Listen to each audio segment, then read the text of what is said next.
Bibliophiles of the internet, my name is Adri, and today I'm here to unbox the Unplugged exclusive book box for One Last Stop. There's also going to be a mini book haul of sorts at the end because I picked up a few new books recently that I'm really excited to share, so stick around for that. In case you don't know, Unplugged is a self-care book box. They focus on including usable items in their boxes that will help you feel good about yourself and take care of yourself. I unboxed one of their boxes earlier this year, and I still use a few of those items in my everyday routine. This box was kindly sent to me courtesy of Unplugged so I can show you what's inside. I do want to reiterate that this is not a sponsorship or partnership. I am not an affiliate for this company. I do not benefit financially in any way from sharing this. I just really appreciate what they do and I think they offer a great service. I believe this is their first ever exclusive box that is completely themed around one author. Everything in this box is related to either One Last Stop or Casey McQuiston, and I believe Unplugged collaborated directly with Casey in order to really fulfill their vision for this box.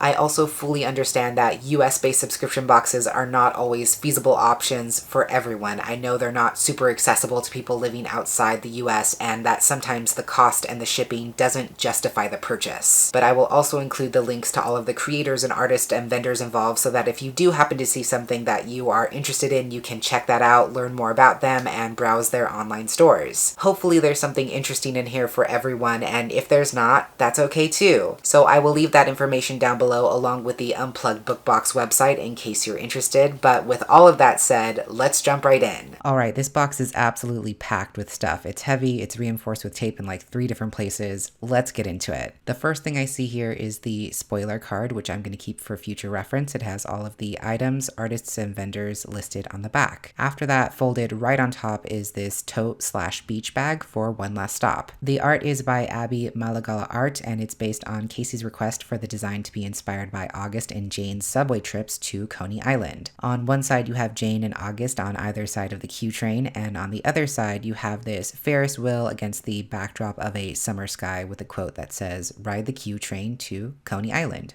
Fittingly. I'm not like a huge tote person, but it's really nice. It's lined well, it feels durable, it could definitely handle a day at the beach or just like whatever you need to carry around. The next thing is this round red, white, and royal blue beach towel. It is way too big to fit in frame, so I'll have to get some separate shots of it, but it is designed again by Abby Malagala, and the design shows Henry and Alex at the lake, a place they talk about visiting again in the story. I love how the colors of this towel are like a subtle representation of the bisexual flag colors with the pinks and purples, and the bottom says Alex and Henry's first annual Lake LBJ weekend 2020, because canonically that would have been the first year they vacationed back there together. It's really cute. Next I see a pack of loose leaf tea inspired again by red, white, and royal blue. It's called Prince Effing Charming, made by the Simply Bookish Co. The ingredients include black tea, carob chips, cinnamon, marshmallows, strawberry bits, and other natural flavors. I'm not sure what it's going to taste like, but we do love our tea in this house, so this one is definitely going to come in clutch eventually. Continuing on with the red, white, and royal blue themed items, next is a sticker of Alex and Henry, again inspired by their time at the lake. They're sitting on a bench together and Alex is lying down with his head in Henry's lap. It's a really cute design created by Kara at Mrs. Kara_2, and it really captures those like romantic summer vibes. Next I see this double-sided bookmark for One Last Stop. It was exclusively created by Unplugged. One side has Jane, the other has August, and there's a quote from each of the characters to go with it. Jane's quote says, "Sometimes I wonder if I fell out of time because I never really belonged where I started and the universe is trying to tell me something." The quote for August says, "You're the first thing I've believed in since I don't even remember, okay? Your movies and destiny and every stupid impossible thing." Next I see this pack of ground coffee inspired by One Last Stop. It was created by Fable Grounds and it has a nod to Billy's, the diner that's sort of a central piece to the story and the place where August works. The flavor is maple walnut and it's described as a fresh breakfast brew. After that I see what I assume is a candle. It's themed after red, white, and royal blue and it's called Love is Indomitable. It was created by Hot Brook Lane Candles and it's supposed to have a bourbon and whiskey scent. Now I don't have a reference for either bourbon or whiskey, but it smells amazing and it also looks incredible when you open it because it has this glittery spread of blue and red across the wax. Then we have another candle, this one for One Last Stop. It's called Breakfast at Billy's is again a reference to the diner, and it's created by Beautifully Novel. The scent is labeled as hot pancakes, maple syrup, and good friends. When you open it, it actually looks like a little pancake, and there's this tiny glob of butter that is such a nice touch. I'm so obsessed with it. It has some undertones of like vanilla and maple syrup, and it smells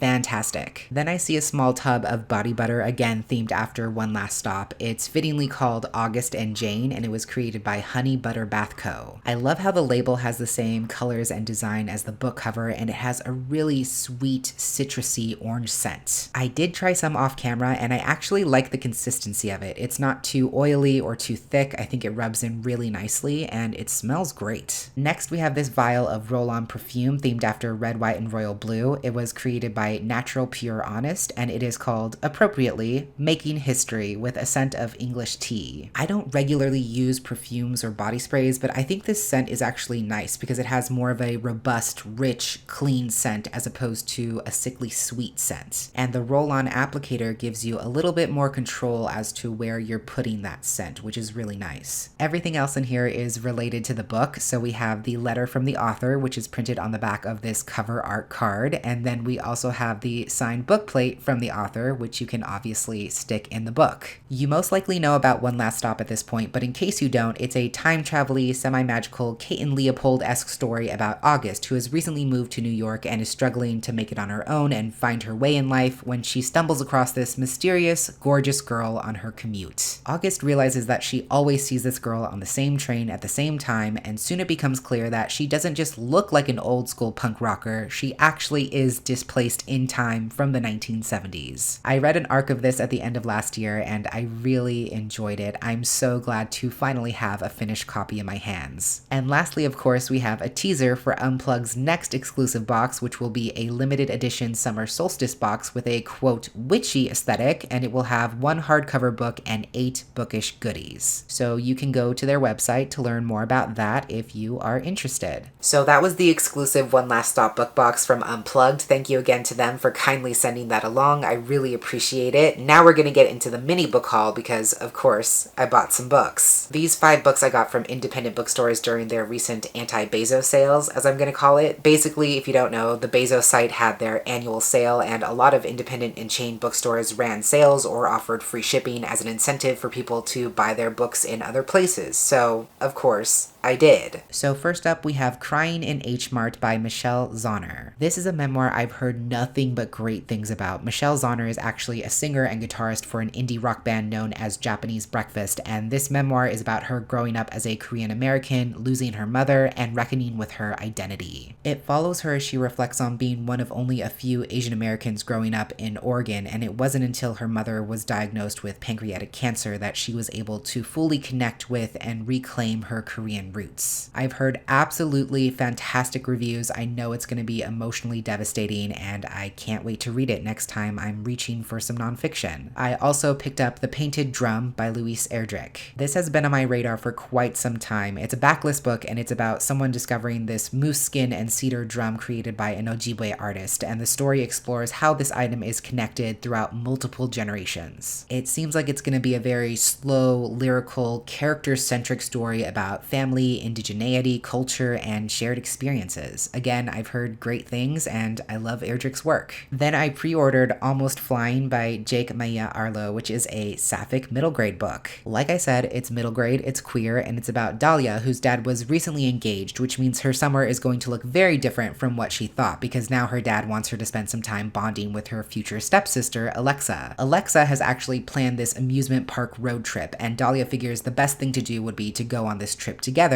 and take her best friend Rainey with her, and in the process, she realizes that maybe Rainey is also her crush. I think I misspoke earlier because these last 2 books are actually from Barnes & Noble because they were having a 50% off sale for all of their previous YA book club picks, and the first one I picked up was Today, Tonight, Tomorrow by Rachel Lynn Solomon. I heard about this what feels like years ago from my friend Melissa, and I've wanted to read it ever since. It's a YA contemporary romance that takes place over 24 hours between these bitter high school rivals Rowan and Neil, who are trying to outshine each other one last time by winning this senior class game that takes them all over Seattle in a scavenger hunt of sorts, I guess. They decide to work together to increase their odds of winning with the agreement of absolving their truce and battling it out once they're the last two contestants standing. But the more time they spend together, they realize that maybe they don't hate each other as much as they thought. And lastly, I had to pick up the Barnes & Noble exclusive edition of Ace of Spades by Fereda Abike Iyimide. This has been on my radar since early 2020. It's queer, it's like a YA dark academia thriller type story pitched as Get Out meets Gossip Girl. It's set in this elite private school where students are never less than perfect, or so everyone thinks, until this anonymous texter known as Ace threatens to bring some secrets to light. I believe the main characters are Devin, who's a talented musician, and Chiamaka, a head girl who isn't afraid to get what she wants, and both of them are being targeted by Ace. I've heard nothing but stellar reviews for this book. I know Adiba Jagradar was really excited about its release when we interviewed her for Quarantine Pages, and I just cannot wait to finally read it, hopefully soon. So that is everything for the unboxing and mini book haul. Feel free to tell me about a book you've recently bought, borrowed, or added to your reading list in the comments down below, or feel free to tell me about your favorite product in the Unplugged box. But that's everything I had to share with you for today. Thank you again to Unplugged, and thank you for watching, and until next time, educate yourself, be kind to yourself, take care of yourself, and I will catch you on the flip side of the page.